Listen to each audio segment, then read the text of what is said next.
The only thing connecting you to the earth when driving your vehicle is the tires. But with as many brands and models of tires out there, how exactly do we know which ones to buy for my Jeep, truck, SUV, or off-road rig? Well, my friends, that's exactly what we're gonna go through with you guys today. So make sure and smash that subscribe button so that way you guys can hold on to the ride with us. And guys, real quick, before we jump into our video, keep in mind that if you are looking for an awesome package deal on wheels and tires for your rig, including free mounting, free balancing, and free shipping to any state in the lower 48, plus not to mention available special financing plans, then you'll definitely want to make sure and check out our website at TrailBuiltOffroad.com. Tires are a complex variety of different rubber compounds, types of sizes, tire construction, tread patterns, designs, load ranges, load indexes, speed indexes, ply ratings, sidewall construction, and the list goes on. And that doesn't even include the different types of tire designation categories, like passenger tires, highway tires, all-terrain, summer tires, winter tires, all-season tires, hybrid tires, mud terrains, and the list goes on. But to really understand the chemistry and engineering behind all of the science of tire performance, just to better understand which tire is going to work best for you, could take years of schooling and research. And unless you plan on making a career out of the tire industry, well then, we're just kind of stuck figuring it out for ourselves to decide on which tire is going to work best for our own situation. See, one of the biggest questions about tires we get asked all the time is, what's the best tire I can buy? Is it really the BFG KO2 or the Toyo AT3?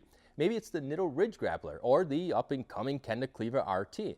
Maybe it's the Falcon Wild Peak or General Grabber, and I could name about 20 more different brands and models to choose from, but the truth is there is not one do-all perfect tire for every situation that will last forever and have maximum traction in all types of weather conditions and environments. Unless, of course, your vehicle only sees one type of terrain in one type of weather scenario and there are no other variables involved, then picking out tires is pretty simple, as you wouldn't have to consider any other conditions that you might encounter. In the tire industry, tire manufacturers do their absolute best to design and manufacture a tire that can perform well in varying weather conditions and environments, but it's still going to be a jack of all trades, master of none.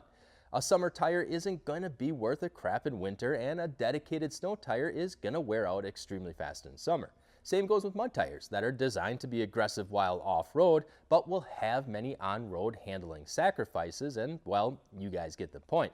But it still leaves the question of which tire is going to be best for me. Well, when you're trying to decide on which tire to buy, the number one thing you can do is a realistic situational analysis of your own particular vehicle and what you intend on doing with it. Will it be used mainly for on-road driving, or is there a fair amount of off-road driving involved? Do you do a lot of towing or carry a bunch of additional weight? You'll also want to take into consideration what part of the world it is you're in. Is it mostly warm all year or cold all year, or maybe half of the year it's warm and half the year it's cold? Does it rain 80% of the time, or is it mostly dry? And when I say realistic, I say that because of my own personal experiences. Now, not that everyone is going to be like myself, but if you are like me and have all those grandiose plans of traveling all over the country, thinking that you'll be off-roading every weekend and then some, and plan on purchasing a more aggressive tire for all the off-roading that you'll plan on doing, only to figure out that you might only use your rig to go off-roading maybe once a month. Well, that's the realistic part of the equation, where you might need to have a coming to Jesus with yourself and your vehicle to more accurately determine what's going to be best for you for 90% or more of your tire's life cycle. Now, some of you might be using your vehicles mainly for off-roading, or maybe it's a work truck and we'll see about 50% on-road use and the other half is spent off-road. Maybe you're a full-time YouTuber with a purpose-built vehicle that is used for overlanding, and it will see all different types of terrains, trails, challenges, and weather conditions. My whole point is, and why I'm going through all of this with you before getting into the exact tires that will work best for you, is because it all starts with knowing what you're going to be doing with your vehicle and how you're going to be using it. how much time will be spent on the pavement, what are all the different types of terrains and obstacles, and in what type of varying climates will you be experiencing, and for how many months of the year to really evaluate the right tire for you. After you've assessed your particular vehicular situation, the next best step to take into consideration is figuring out the type of traction category tire you'll need. Whether you need an all-season, all-terrain, hybrid or rugged terrain, mud terrain, or dedicated snow tire. All-terrain tires are the most popular as they are designed to perform pretty well in all types of terrain and environments, especially in the snow if they have the 3-peak mountain snowflake rating. Hybrid tires also are great in all types of terrain and are even a little bit better for off-road traction as they'll have a bit more aggressive tread pattern, especially in the shoulder lugs of the tire, which is where you get that extra grip when aired down out on the trails.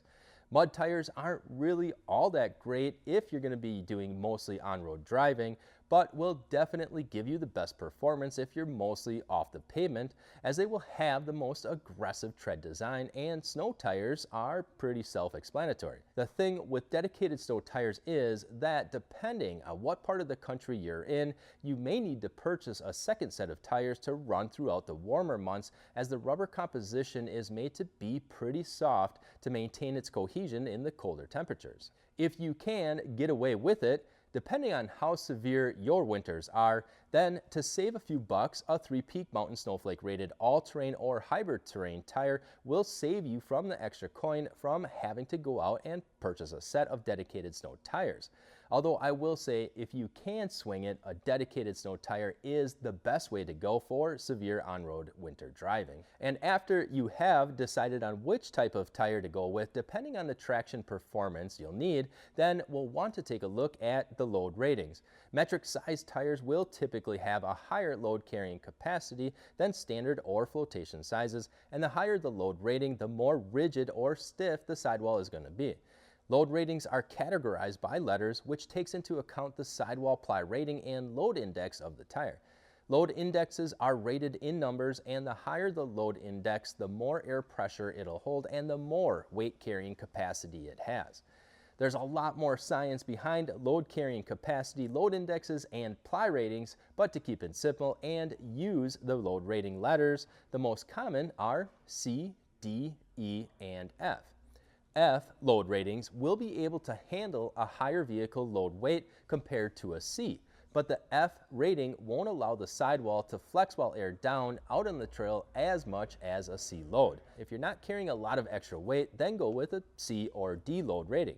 And if you think you'll be carrying a lot of extra weight, then go with an E or F.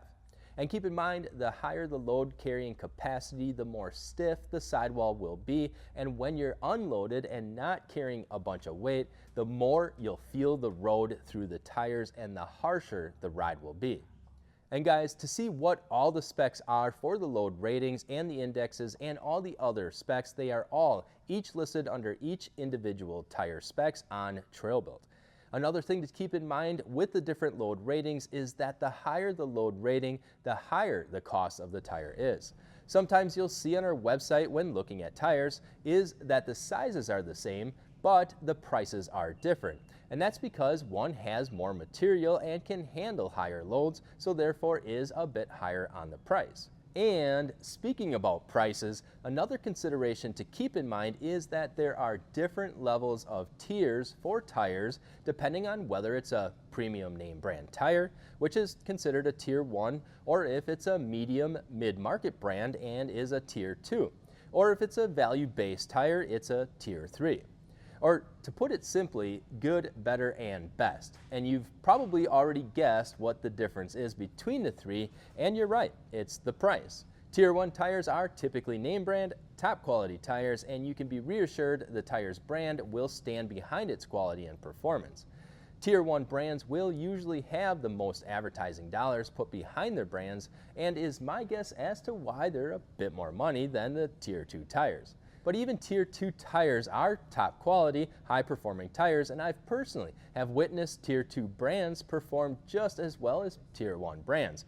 Kenda and Kanadi tires are just two that come to mind right away, as they are both great tires, but will save you a bit on the budget compared to most Tier 1 brands. And Tier 3 brands are a great value tire if you're budget-minded, but may not offer as much longevity, performance, or durability as a Tier 1 or Tier 2. So then, to sum this all up, when you're trying to decide on which tire you should buy, number one, what are you using your vehicle for and where are you mostly using it? Number two, what type of traction performance will you need the most? All-terrain, hybrid, rugged terrain, mud terrain, snow, etc. Number three is what load rating you'll need. Is it C for less load carrying capacity and more sidewall flex, or an F for more load carrying capacity and less sidewall flex? And number four is your budget. Higher budget for Tier 1 name brand tires, or price conscious and a great Tier 2 is the way to go? Or do you just need a tire to get from point A to point B and a Tier 3 brand will work for you? And for those of you who are wondering which tire brands and models that we mostly recommend when you guys are asking about tires and what they are, well, first, these suggestions are mostly to folks who are doing some off-roading in varying types of weather conditions with a fair amount of on-road use as well, and they are, in no particular order, the BFG KO2, which KO2s manufactured after October 1st now are 3-peak Mountain Snowflake rated. Then after that, Toyo AT3s, the Kenda Cleaver RTs, Nitto Ridge Grapplers, Canati Trailhogs, Falcon AT3s, Cooper Discover AT3 and their STT Pro, Mickey Thompson Baja Boss, Goodyear Wrangler Duratrax, and the General Grabber ATX. All right, guys, well, that is all that we have for you today. And if you have any other suggestions as to what we should know about tires to help us purchase our next set, or even what tire brand and model you would recommend, make sure and let us know in the comments below. Or even if you guys have any other questions on tires, just let us know.